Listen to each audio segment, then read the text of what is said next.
क्रूस पर लटकाने की शुरुआत 300 से 400 बीसी में फारसी राज्य में शुरू हुई थी। क्रूस पर मृत्यु को एक दर्दनाक और शर्मनाक मौत माना जाता था। ये एक भयानक सजा थी जो रोम के साम्राज्य में अपराधियों को दी जाती, जिसमें अपराधी को बहुत टॉर्चर किया जाता था और उसे क्रूस पर हाथों और पैरों में कीले ठोक कर लटका दिया जाता था और व्यक्ति पूरा दिन क्रूस पर लटका रहता था और धीरे धीरे करके दर्द सहते सहते मर जाता था। इस वीडियो में हम देखेंगे कि यीशु को कैसे टॉर्चर किया गया और यीशु की क्रूस पर मृत्यु कैसे हुई। क्रूस पर चढ़ाए जाने से एक दिन पहले यीशु गत्समनी नामक स्थान में जब प्रार्थना कर रहे थे तो उनका पसीना लहू की बूंदों के समान भूमि पर गिर रहा था। लहू का पसीना आने को हेमेथोइड्रोसिस कहते हैं, जो कि एक मेडिकल टर्म है। ऐसा तब होता है जब कोई व्यक्ति बहुत ज्यादा व्याकुल हो, बहुत ज्यादा स्ट्रेस और दुख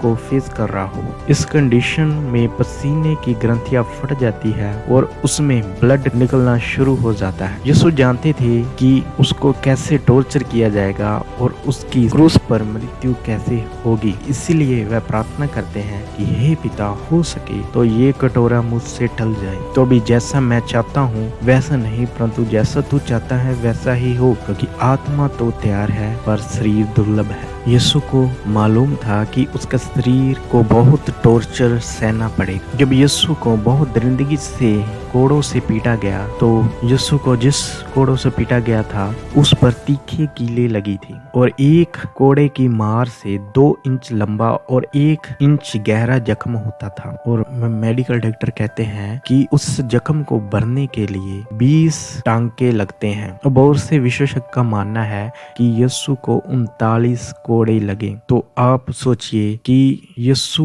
के बदन पर, यीशु के शरीर पर कितने जख्म होंगे और उस जख्मों में से बहुत सा ब्लड, बहुत सा लहू बह रहा था और उस लहू को रोकने के लिए सिपाहियों ने यीशु के शरीर को बैंगनी कपड़े से ढका, क्योंकि वह नहीं चाहते थे कि यीशु की मृत्यु लहू बहने से हो, क्योंकि वह चाहते थे कि यीशु को और ज्यादा दर्द दिया जाए और यीशु और ज्यादा टॉर्चर सहे।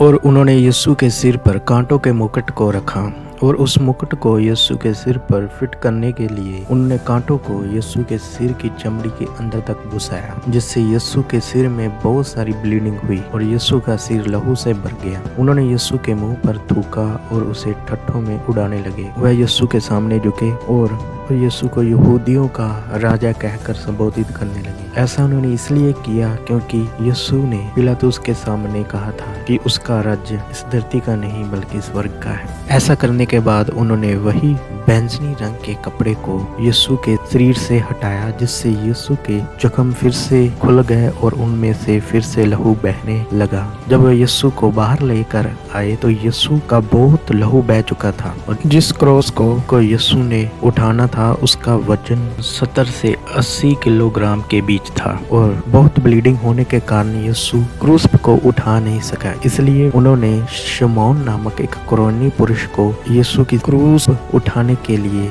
पकड़ा, जो यीशु की क्रूस को गोलगत्था नामक स्थान पर लेकर गए। उन्होंने यीशु को क्रूस पर लटकाने के लिए यीशु की कलाइयों और उसके पैरों में कीलों को ठोका और उन कीलों की लंबाई 7 इंच थी और उन कीलों ने यीशु के बाहर को क्रूस पर उठाया और यीशु के ऊपर का शरीर नीचे की तरफ झुक गया, जिससे यीशु के दोनों कंधे अपनी जगह से निकल गए और जिसके कारण यीशु को बहुत दर्द हुआ। यीशु को सांस लेने में बहुत मुश्किल होती थी, पर फिर भी यीशु ने क्रूस पर 7 शब्दों को कहा और बहुत दर्द सहते हुए 7 शब्दों को बोला और उनमें से एक शब्द ये था कि पिता, इनको क्षमा करना क्योंकि ये नहीं जानते कि ये क्या कर रहे हैं। यीशु के आखिरी शब्द ये थे, हे पिता, मैं अपनी आत्मा तेरे हाथों में सौंपता हूँ। और ये कहकर यीशु ने प्राण छोड़ दिए। प्रभु यीशु मसीह ने हमारे पापों के लिए मार खाया और हमें छुटकारा देने के लिए उसने जो सजा हमें मिलनी थी अपने ऊपर ली, क्योंकि यशायाह 53:5 वर्ष में लिखा है, परंतु वह हमारे ही अपराधों के कारण घायल किया गया, वह हमारे अधर्म के कामों के कारण कुचला गया, हमारी ही शांति के लिए उस पर ताड़ना पड़ी कि उसके कोड़े खाने से हम लोग चंगे हो जाएं।